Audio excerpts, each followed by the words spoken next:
The daily life we perceive with our five senses is not reality. Quantum physics has shown that space and time are illusions of perception. Therefore, our bodies cannot truly be a reality if they occupy this space. Ernest Rutherford performed an experiment in Manchester that revealed to him the shape of the interior of an atom. Scientists were shocked to discover that the atom is almost entirely empty space. The question then became, how could this empty atom possibly make the solid world around us? Our true consciousness does not exist in our brains or in our bodies. But this illusion of our individual bodies, along with the misinformation of our true origins, has manifested the idea that we all think independently from one another. With this misunderstanding, it would seem impossible to scientifically explain telepathy, clairvoyance, spiritual mediums, and other phenomena dealing with transferring information between sources without physical means of communication. But when you understand that there is a common spiritual bond between all things in the universe, and that we are all part of one divine intelligence, no phenomena is unexplainable. This simple understanding fills all the holes in modern religions. It explains reincarnation, deja vu, predictions of the future, and literally every event, occurrence, or anomaly ever experienced. The blank matter within the most basic building blocks of perceivable existence is malleable and molded by intent. This means that consciousness shapes our reality. This seems difficult to accept for most, and it is quite understandable. In modern times, we are taught from an early age how to think rationally and tangibly. This is a very left-brain method of education, and it has more harmful effects than it's given credit for. The left brain deals with logic, details, facts, patterns, practicality, science, and math, as the right brain deals with feeling, intuition, symbols, images, risk-taking, philosophy, and religion. With a deliberate push for government-controlled educational curriculums, generation after generation of the youth are being taught to focus only on the facts, figures, and numbers. Repetition is used to train children subconsciously to accept what they're learning. Children aren't rewarded for questioning the validity of the information they receive. They are ridiculed. However, the children who blindly accept the information as true and merely regurgitate the information on command when it is time to take a test, those children go on to become the decision makers in our government, law, medicine, business, and every other occupation with power and prestige. The most detrimental effect of being pushed away from holistic thinking with the full brain into a strictly left brain thought is what is known as the suppression of the feminine. Every male and female have both feminine and masculine qualities. It has nothing to do with man or woman. These are represented by the left and right brain, yin and yang, black and white, light and dark, and most every other duality.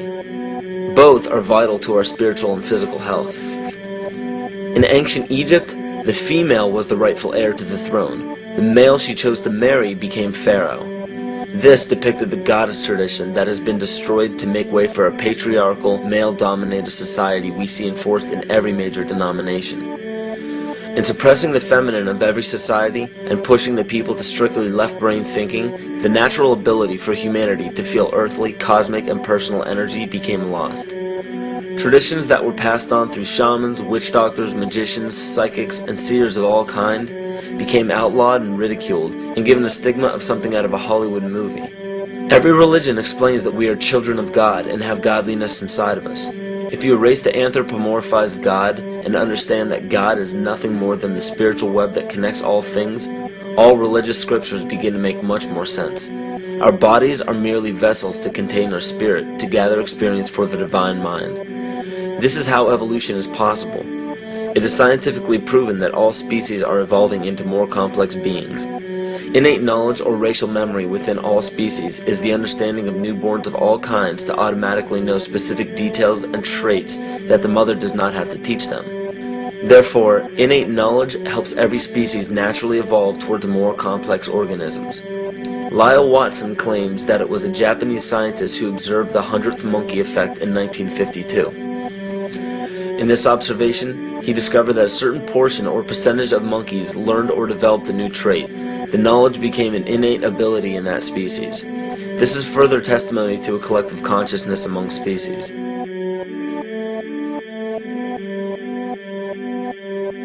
Everything in existence has a natural vibration to it, from our atoms all the way to the vastness of the universe. To show a simple connection between the earth and our bodies, take a look at our body's harmonic focal points, better known as our chakras. Just as there are harmonic focal points on a guitar string, there are locations within our body where our vibrations culminate. In Eastern philosophies, these 7 chakras are used to bring health and balance to the physical and spiritual body. Our Earth also has 7 chakra points at equally distant locations from one another. There is 1 chakra point on each continent. The root chakra is in Mount Shasta, California. The sexual chakra is in the Isle of Sun, Lake Titicaca in South America. The solar plexus chakra is in Uluru Kata Juta in Australia. The heart chakra is in Glastonbury or Shaftesbury, England. The throat chakra is where the Great Pyramids of Giza in Egypt are. The heart chakra is at Kuhe Malak Sia in Iran.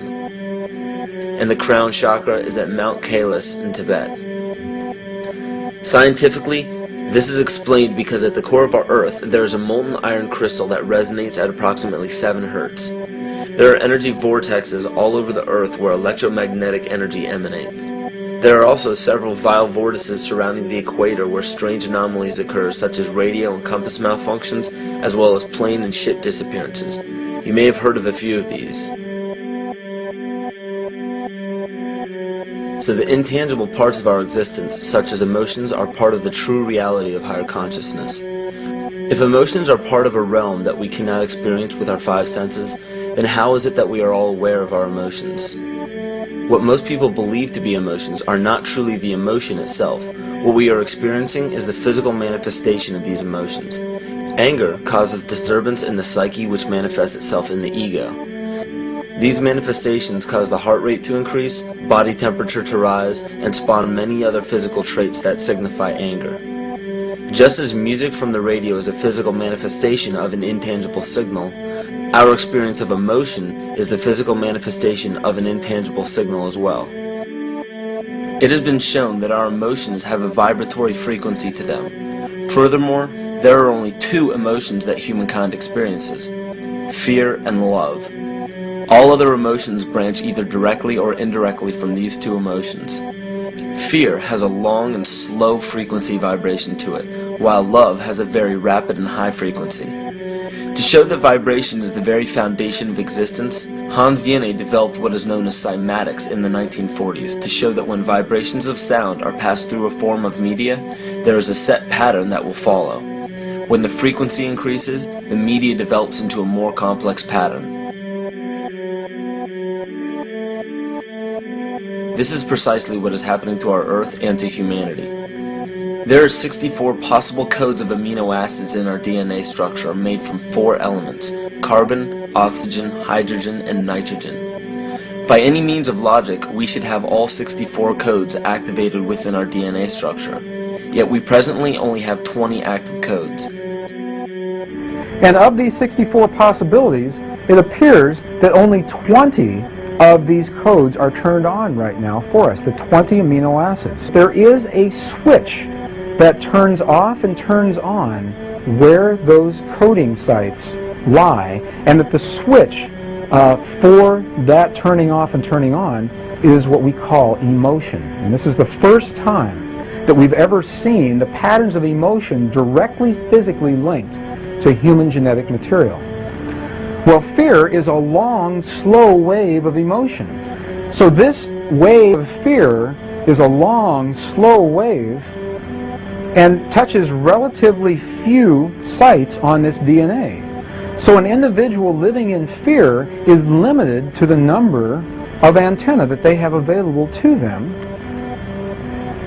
whereas an individual living in the pattern of love, this is love in DNA, you can see it's a higher frequency, shorter wavelength. We have many more potential sites for coding along that genetic pattern. This information, this is amazing. This is the first time we've ever had a hard digital link between emotion and genetics. This is important to understand because another researcher named Vladimir Popanov measured tiny particles of light called photons inside a vacuum tube. The photons were scattered as expected.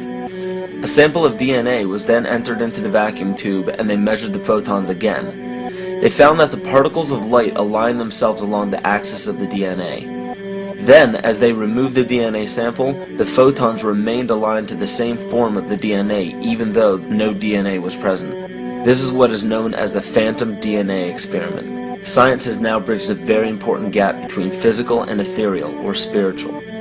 Our emotions directly affect the structure of our DNA, which directly shapes the physical world we experience every day. So the messages left by the ancients that we've explained here were more than just prophecies about a one-world government or a new world order. We now understand why the study of the heavenly bodies were so important. The rotation and orbit of all that makes up our universe serves as a clock to map changes and transitions.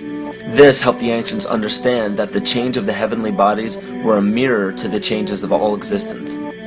December 21st, 2012 is simply a natural transition from one form of energy to the next, the transcendental evolution of man. This date is what's known as 0 point. Our sun, as well as our planet Earth, is losing its magnetic field as the Earth is slowing in its rotation. All the while, its base resonant frequency, also known as the Schumann cavity resonance, is increasing in accordance with the predictable sequence of the Fibonacci theory. At a cellular level, our bodies respond to an electromagnetic pulse. The ancients called this the sacred circuit. The cells receive this pulse from the brain, which receives its pulse from the heart, which receives its pulse from the earth.